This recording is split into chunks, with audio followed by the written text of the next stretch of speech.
Alright, what is going on, you guys? I got a lot of bull crap going on, but hopefully you guys are doing alright. In this video, I'm going to be showing you how to do some tune-up basics on one of these dang old B230 motors on a 240 Volvo.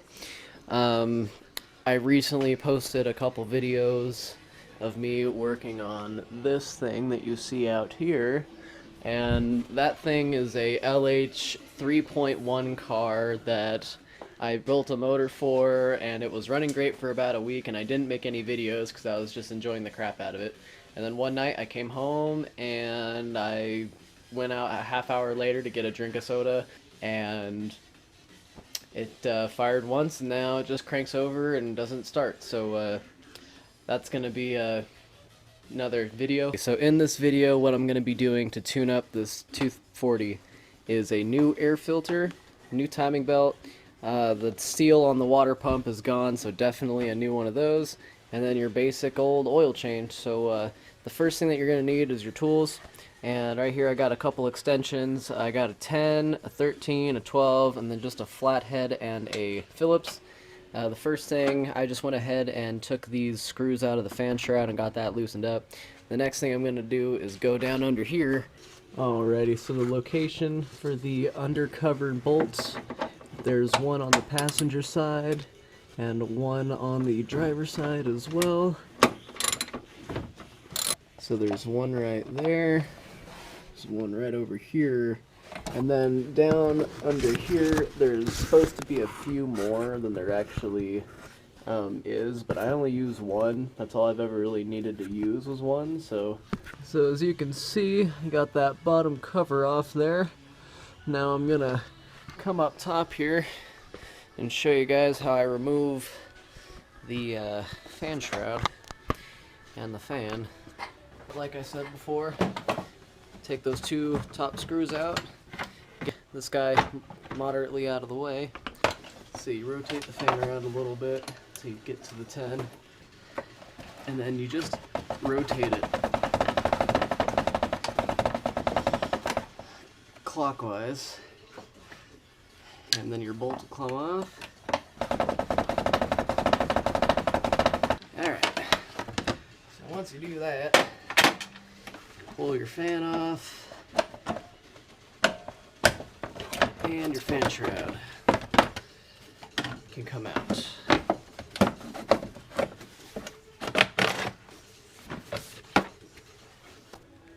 Alright, so I got the car jacked up a little bit now.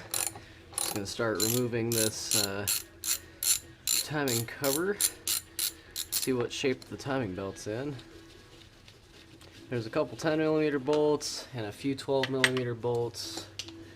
There's two 10mm right up here. And then on the very top of the camshaft there is it's a Phillips head screw. Let's see if this one just so happens to be the right size, and it is. Alright, cool.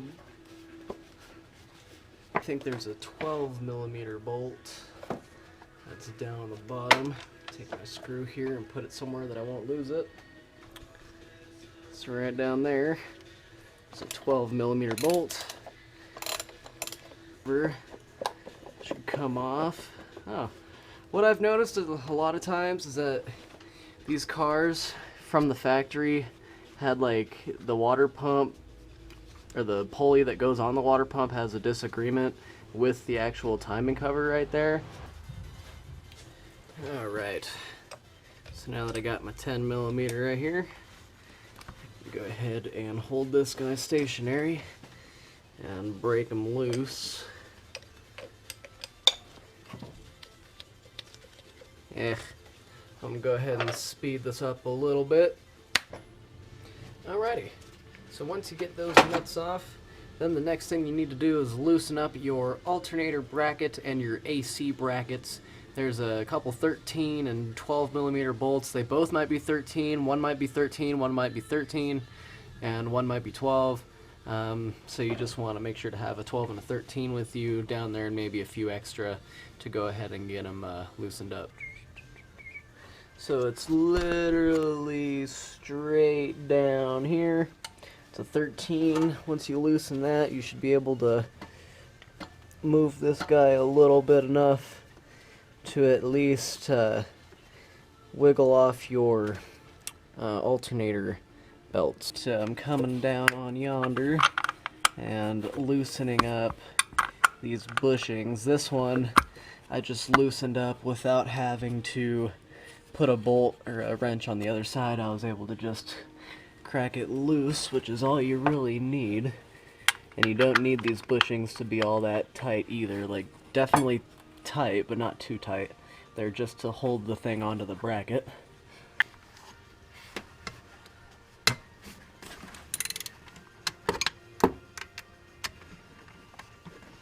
Get that bad boy loosened up. Hopefully you saw that guy get loosened up right there. And then your AC belt and unit should be completely, loosened up from the rest of the car. So I'm gonna go ahead and get these belts off. So earlier I mentioned how this water pump pulley interferes with the timing cover. I'm going to go ahead and show you now what I'm talking about. There's a worn down area from that water pump. So I think I'm going to go ahead and cut that how it is when I go ahead and reinstall it. Alrighty, so I've just been spending literally a couple hours. It's been just cleaning up this motor and getting things taken care of. You want to make sure that the surface is extremely clean when you go ahead to put your water pump on, and that your water hose going to your heater core is extremely clean as well. And to make sure to lube up that O-ring very generously so that it slips into the little hole place. One time I did this and it beveled and like half of the O-ring got stuck outside of it and I didn't see it because it was on the bottom side, and I went to fill it with coolant and then it started leaking. So you definitely want to make sure to take your time and clean everything so you can do this first try. I got another light out here, so I'm going to go ahead and get the water pump on here. Before I do that though, I'm going to clean up and replace this front main seal and this camshaft seal. I looked behind this one and it doesn't seem to be losing too much oil. Plus this motor is going to be, it's going to have a timing cover on it, so I'm not too worried about it.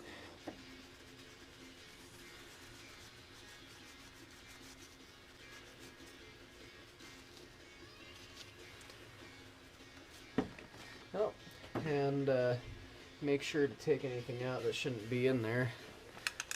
Looks like I got another spring in here. No, that's the cam, so this is just the spring. Alright, well, guess there was an extra spring in there. That's odd. I did not know that. So just make sure to go over and check everything before you insert your new seal, because something like that could happen. So you go ahead and slip her on. And do my little up, down, left, right, up, down, up. And then I kind of go up in the other corners and get it all kind of pushed in.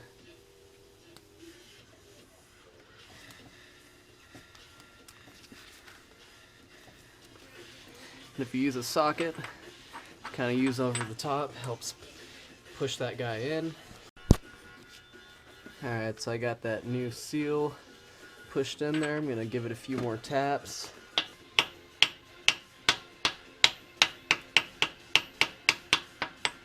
Just kind of hit it in a circular 360 motion until it's all set down past the campered edge.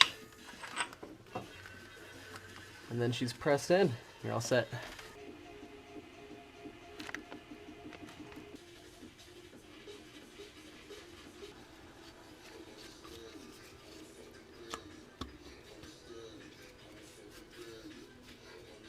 Go.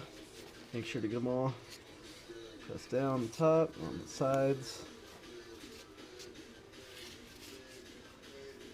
Alrighty.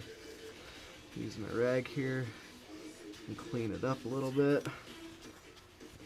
I'm gonna take my little socket here and further push it in. Alright, so I'm having a slight issue with this guy not being deep enough to fit around the crank, so what I'm going to do is I'm going to take my old seal, slip it around there, and that should give me enough extra length to go ahead and tap that guy the rest of the way in. Alrighty, so I got my gasket set into place and my rubber O-ring is greased up. Fit this guy like so. I'll take my first 10 mil right here. Make sure that that O-ring in between here gets pinched down.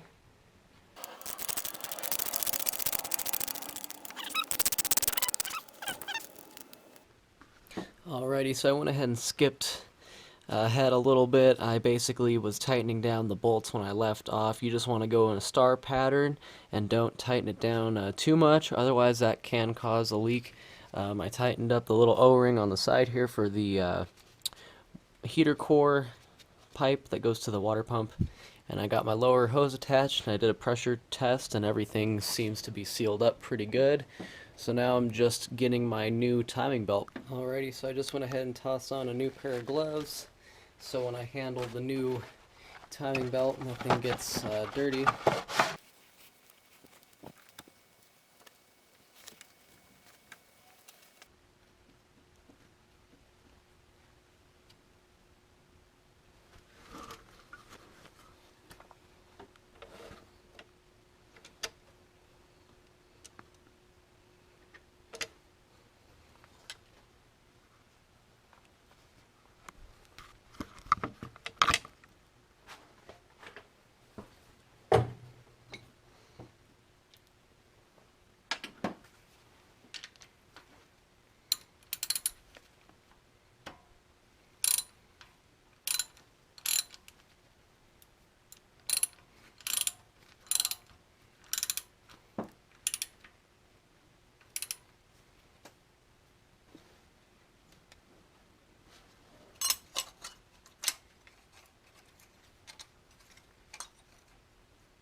So you want to make sure to put this washer on before you go ahead and put on your lower timing cover, and make sure that the keyway isn't lined up, because this is to act as a guide to line up your auxiliary crank pulley.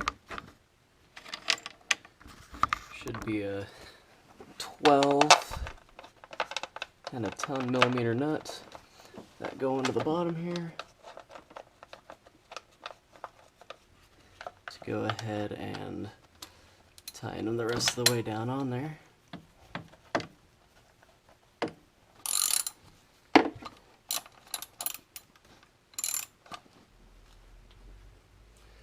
Now you can grab your auxiliary crank pulley, noting that the keyway is at the bottom, so that this side should be your top. So I'm going to insert it with this slot on top.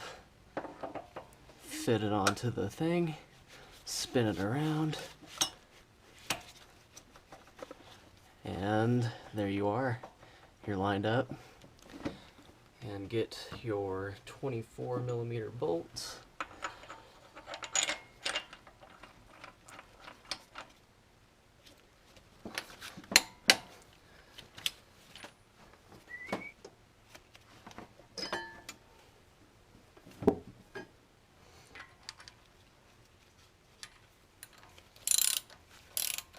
Alrighty, so I just finished up cleaning up the motor and getting the covers and everything back on. I fired her up, she starts. I'm not leaking any coolant or oil, so everything's good.